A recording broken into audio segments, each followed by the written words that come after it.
Pak Kiai, tadi kalau kita menyampaikan sebagai muslim seperti ini hukumnya. Nah ini repotnya. Ada tokoh-tokoh juga, termasuk tokoh-tokoh agama yang juga kerap menyampaikan sesuatu berhubungan misalnya tentang informasi sesuatu yang belum tentu benar. Itu gimana Pak Kiai? Ya, saya pikir kualitasnya turun. Artinya kalau di dalam ilmu hadis itu kan ada tingkatan hadis sahih, ada hadis hasan, hadis dhaif, bahkan maudhu. Maudhu itu bukan hadis yang.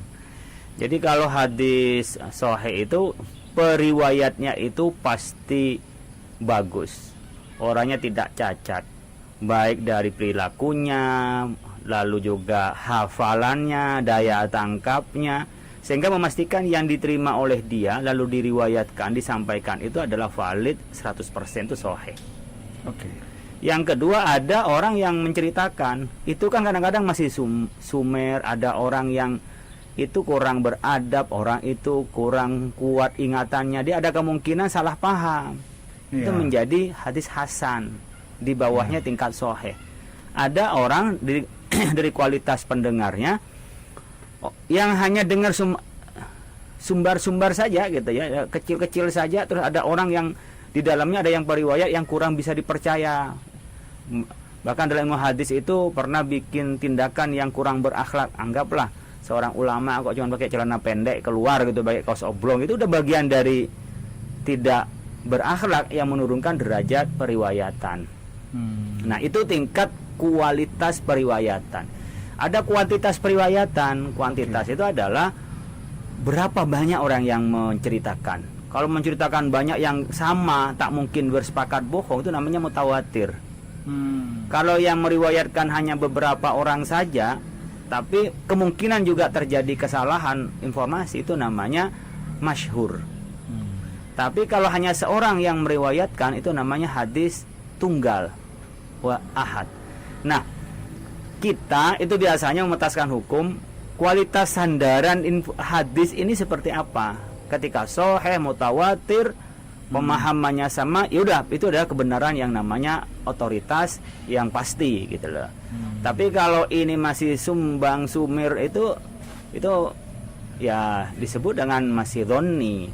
Nah, oleh karena itu kalau kita mengutip seorang pemikir, mengutip informasi, itu memang harus valid, benar.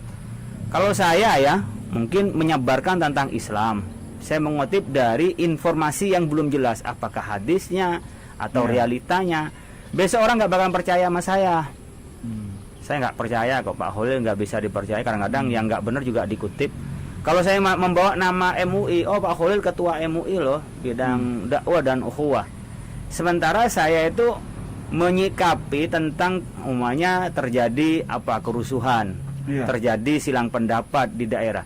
Informasinya belum lengkap, atau informasi dari orang yang belum bisa dipercaya, kebenarannya beberapa selentingan orang, belum ada cek lapangan untuk cover both set informasi. Lalu saya memberikan penjelasan ke publik.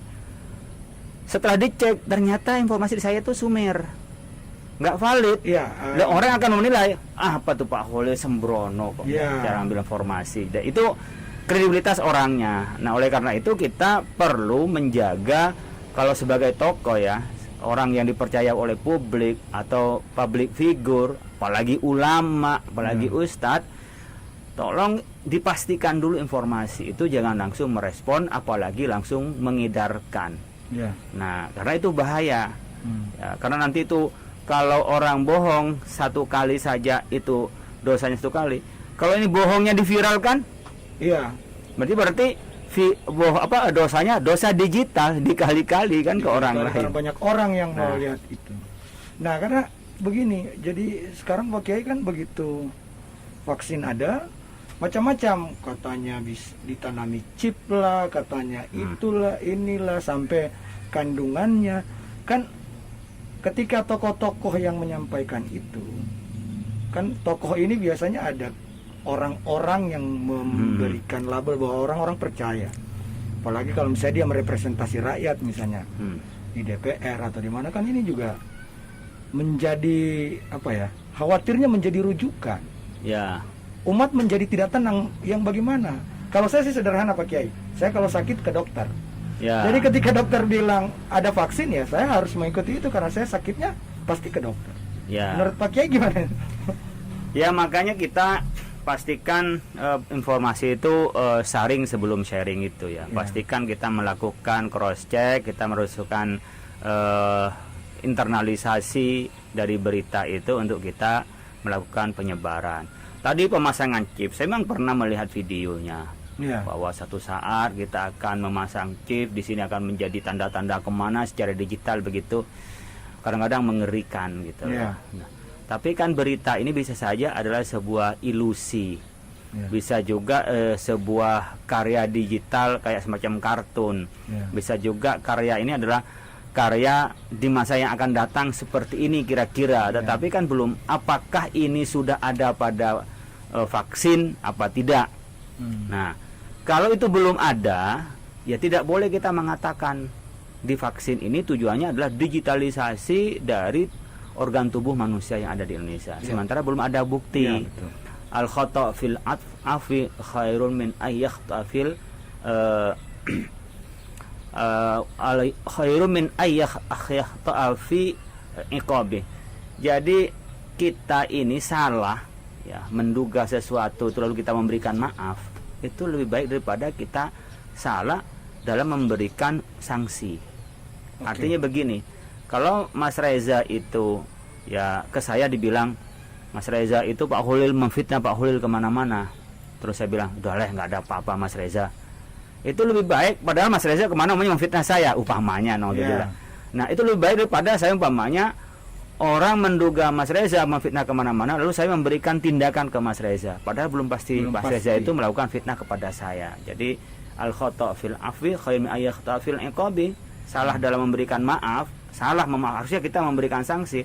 Lebih baik daripada kita salah memberikan sanksi padahal tidak berdasar itu. Oleh karena itu, info yang sekian banyak mungkin menakutkan, membahayakan, ya kita faktual seperti kita melakukan penelitian audit pada vaksin. Ya. Vaksin ini berapa? Oh, uji klinis harus jujur 65,3. Ya. Oh, nggak ada najisnya karena kita berkenaan dengan halalnya, toyibnya ada di BPOM, berkenaan dengan efikasinya, kualitinya itu ada di BPOM itu. Efikasi saja sekarang saya masih meminta biar teman-teman Kominfo kata efikasi diganti biar lebih mudah dipahami masyarakat. Efikasi apa ya, kualitasnya lah ya, efektivitasnya. Itu kan bahasa medis ya, efikasi itu. Saya di ini kata efikasi itu kemanjuran. Ya, kemanjuran efikasi itu, manjurnya berapa? Semanjurnya. Ya. Manjurnya. Mujarrobnya. Ya, betul. Masa kita mujarrobnya itu efikasi. Kan kita safety, quality, efficacy. Nah, itu kan syaratnya dari sebuah vaksin. Nah, jadi safety itu artinya aman, efek sampingnya itu adalah quality, itu adalah kualitas tadi. Sejauh mana kualitas ini dibandingkan dengan vaksin yang lain. Sementara efficacy tadi mujarrobnya, tingkat pengaruh menyembuhkannya. Kalau tingkat pengaruh untuk menolak dari kita terkenanya. Jadi kalau 65 dari 3 dari 100 ya gitu. 65,3 itu orang bisa memenuhi immunity. Jadi dirinya punya imun bisa menolak. Kalau kita sehat begini, jenengan flu, saya bisa nolak. Tapi kalau saya lagi drop, badan kurang nyaman, sampean flu, nggak pakai masker, pulang udah pindah ke saya flunya. Kira-kira gitu kalau sampean itu kena berkenaan dengan corona. Ya. Makanya anak-anak muda itu kuat, nyampe ke dirinya dia nggak reaksi, makanya menjadi OTG itu karena imunnya kuat. Tapi bagi orang tua yang sudah punya penyakit bawaan apalagi dia memang sudah lemah, di luar anaknya nggak ada masalah, pulang ke rumah kena kakeknya yang drop. Anaknya nggak apa-apa, bukan berarti anaknya tidak kena penyakit, tapi herd immunity-nya kuat gitu lah. Oke, ini mungkin yang terakhir menjadi pertanyaan saya Pak Kiai. Dalam pemberian vaksin ini kan government trusted, kan berbeda ketika pemilu, pilkada. Ini soal government trusted dalam agama. Sebenarnya bagaimana sih agama melihat ini? Ya, kita kalau ngikut Al-Mawardi itu ya, 1 menit tidak ada pemimpin itu lebih buruk daripada 1000 tahun pemimpin zalim. 1 menit tidak ada pemimpin itu lebih buruk daripada 1000 tahun di pemimpin zalim. Kalau dibalik, 1000 tahun pemimpin zalim lebih baik daripada 1 menit kehidupan tanpa pemimpin. Yang saya ingin gambarkan dari bahasa ini, keadaan pemimpin itu merupakan keniscayaan. ya. Meskipun zalim itu kita disebutkan fasbir, sabarlah. Sampai kapan? Sampai kita bisa mencarikan solusinya. Solusinya apa? Qaulu haqqin amama sultanin jair. Kita memberikan nasihat di depan pemimpin kalau itu zalim. Ya. Jadi zalim pun kita tidak berarti pemberontak. Dalam politik Sunni ada 2. Yang pertama, kita tidak boleh menjadi pemberontak. Oke. Sabar dan menasihati. Jika tidak, tawakal pada Allah Ya. untuk mintakan pemimpin. Karena kalau nanti nggak ada pemimpin, artinya apa? Kios dia. Betul.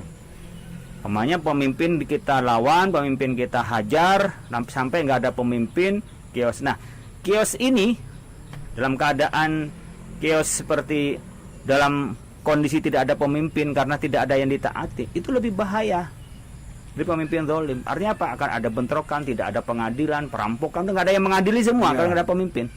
Kalau zalim hanya satu sisi yang menjadi mafsadah. Tapi ketika nggak ada pemimpin, itu kita mafsadahnya banyak sekali. Oleh karena itu, meskipun zalim itu wajib kita mentaati, tapi yang benar, yang tidak nggak usah ditaati. Yang kedua, kita tidak ada dendam dalam Sunni itu. Dalam Sunni nggak ada dendam. Makanya ketika ada kasus Muawiyah dengan kasus Sayyidina Ali, itu nggak ada dendam. Itu mamadoh. Nah gitu juga ketika ada pemilu kita berlawan, apalagi sama anak bangsa, sama-sama kita umpamanya ingin membangun negeri ini sama-sama baik, apalagi sekarang menjadi satu umpamanya, ya nggak ada lagi dendam-dendam karena dulu nggak dipilih oleh saya. Itu bedanya di Sunni. Jadi nggak ada, oh ini bukan pilihan saya loh. Tapi ini sudah mayoritas yang sudah menjadi kesepakatan, maka kita harus mengikutinya. Kalau nggak mengikutinya nanti menjadi tidak ada pemimpin. Apalagi kemarin presiden yang pertama divaksin. Nah, kan sudah sesuai permintaannya. Katanya sebagian ustadz dan sebagian masyarakat itu kan sampaikan ke saya baik melalui medsos atau ya, secara langsung ya, Ya. di dalam acara-acara daring itu. Pak, buktikan dulu Pak, Pak Presiden dulu yang divaksin, Kiai dulu yang divaksin. Bahkan saya bilang, Pak Holil, tunjukkan dulu divaksin Pak Holil dan santri-santrinya di pesantren Cendekia Amanah, baru kami percaya katanya.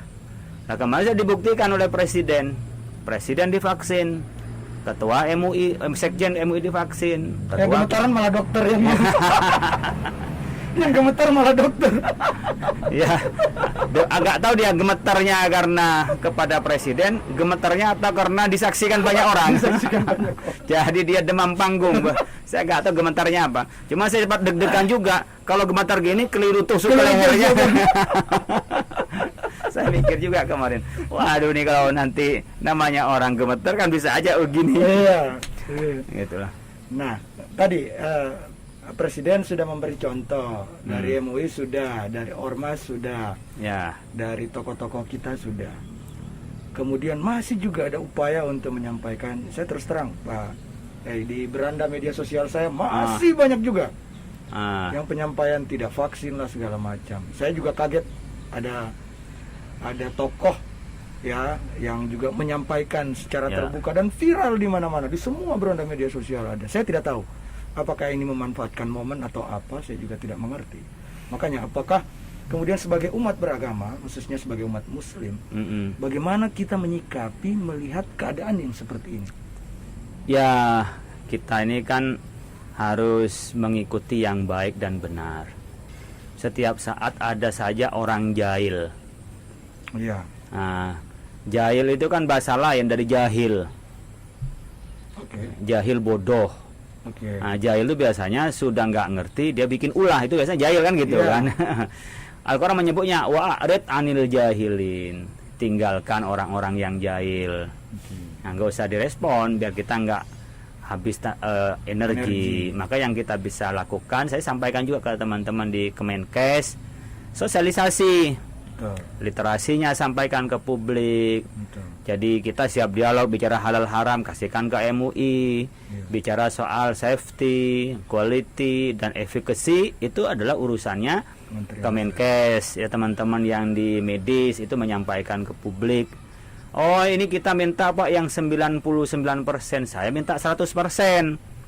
Tapi kalau adanya itu 65, sementara kita udah tahu kan berapa ulama yang sudah wafat. Ya, itu lebih dari 300 ulama yang wafat real itu karena corona. Dokter yang meninggal. Dokter yang meninggal itu real gitu loh. Lah, sekarang adanya ini.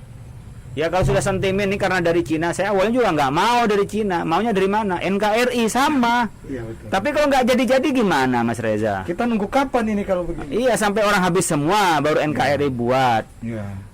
Ma la yudraku kullu la yutraku kullu. Sesuatu yang tidak bisa diambil keseluruhannya, ya tidak boleh ditinggal keseluruhannya. Jadi sebisanya. Ya. Jadi kalau bisanya kita 65. Tapi kan di lain Pfizer, Pak Pfizer itu memang dari Eropa. Itu kalau dibawa harus dalam kondisi minus 90 derajat. Saya bayangin dinginnya, gimana dia cara membawanya itu loh. Makanya mungkin pengusahanya atau pemerintahnya pun kesulitan. Ya. Ini kan juga berkenaan dengan kemudahan yang diambil. Kalau berkenaan dengan nanti, oh ini nggak dipakai Pak di tempatnya macam-macam. Di negara ini Kalau saya serahkan ke medis. Gak mungkin lah mamanya setuju semua medis itu kalau itu di dalamnya adalah keburukan. Ya. Apakah mereka mempertaruhkan hidupnya dunia akhirat itu di depan Allah, depan kita umat beragama loh. Ya.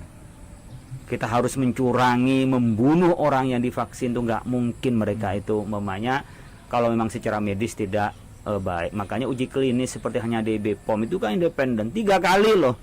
Ya. Kalau dia mamanya karena ditekan pemerintah, saya yakin dari bulan Oktober lalu itu dia sudah keluarkan. Oh iya. November itu udah mau divaksinasi, tapi nggak jadi karena apa? BPOM belum ngeluarin. Saya percaya betul teman-teman di situ memegang komitmen profesionalitasnya, memegang komitmen tentang kejujurannya ya, memegang komitmen. Jadi saya yakin betul bahwa itu benar. Sama dengan teman-teman di MUI. Kita dapat apa? Kalau pesanan tuh apa kita mau dipesan gitu. Pak, ini fatwanya fatwa pesanan, Pak. Ya iya, kalau di semua fatwa pesanan. Karena ada fatwa, ada mustafti. Mustafti kan orang yang minta fatwa. Orang minta fatwa berarti kan mesen. Iya. Saya mesen ke Mas Reza untuk apa namanya? Iya. Diambilkan kalender punya KPI. Itu kan pesan. Iya. Mas Reza kalau pulang ke Gorontalo tolong bawain khas Gorontalo yang pesanan ya, kan gitu. Sama Pak Holil, tolong saya carikan hukumnya tentang bagaimana bervaksin ini. Dicarikanlah dengan cara apa? Tasawurul masalah. Tasawurul masalah itu mengetahui masalah dengan utuh itu paling penting. Ya. Makanya ada audit. Secara tasawurul masalah baru kita mencari hukum-hukumnya dari Al-Qur'an hadis, karena itu ijtihadi. Dari itu baru oh iya yang nggak boleh dijadikan obat itu kalau satu barang najis, yang kedua tidak boleh membahayakan, yang ketiga adalah dipastikan dia aman. Nah, setelah itu baru dikeluarkan hukumnya. Ini keluar hukumnya. Dari situlah menjadi ketetapan kita, dan seluruh yang terjadi berkenaan dengan vaksin hukumnya yang kita vaksinasi Sinovac itu, yang tanggung jawab secara hukum syariahnya adalah MUI, dunia dan akhirat. Baik Pak Kiai, terima kasih waktunya sore ini, udah mau maghrib. Terima kasih sudah mau saya ganggu. Dan Pak Kiai kapan masuk vaksinnya? Jadwal vaksinnya? Saya nunggu beberapa hari ke depan ini. Iya. Kemarin termasuk dihubungi saya untuk divaksin bareng-bareng ya. Ya. Tapi ya sekjen duluan. Ya. Terbatas itu. Setelah ini kan memang setelah tenaga kesehatan, Ya. kemudian ke kita-kita yang sering berinteraksi dengan yang lain. Ya. Ya, Ustadz, Kiai gitu Ya. ya, divaksin juga. Kami juga lagi menunggu jadwal ini dari kantor kawan masih vaksin. Pasti Belum ada KPI jadwalnya kapan? belum ada, tapi kemungkinan kami juga di gelombang berikutnya, dan kami juga sudah rata-rata siap untuk divaksin. Udah siap untuk divaksin dan nunggu untuk divaksin. Nunggu untuk divaksin. Karena Kita juga mau ke Mekah juga divaksin meningitis kok. Oh iya betul juga. Vaksin Kita mau ini juga. Ini karena vaksin COVID aja kita jadi takut vaksin meningitis kan. Iya. Bahkan kita ngantar anak-anak untuk diimunisasi kan waktu Imunisasi itu dia divaksin ya. Ini ketika orang tuanya mau divaksin pada teriak-teriak nih ketakutan. anak-anaknya yang tidak teriak-teriak. Terima kasih Pak Kiai, Ya, terima kasih sama-sama. waktunya. Terima kasih, itu saja diskusi kita di sore hari ini. Kita mari untuk sama-sama optimis untuk divaksin, siap untuk divaksin. Assalamualaikum warahmatullahi wabarakatuh.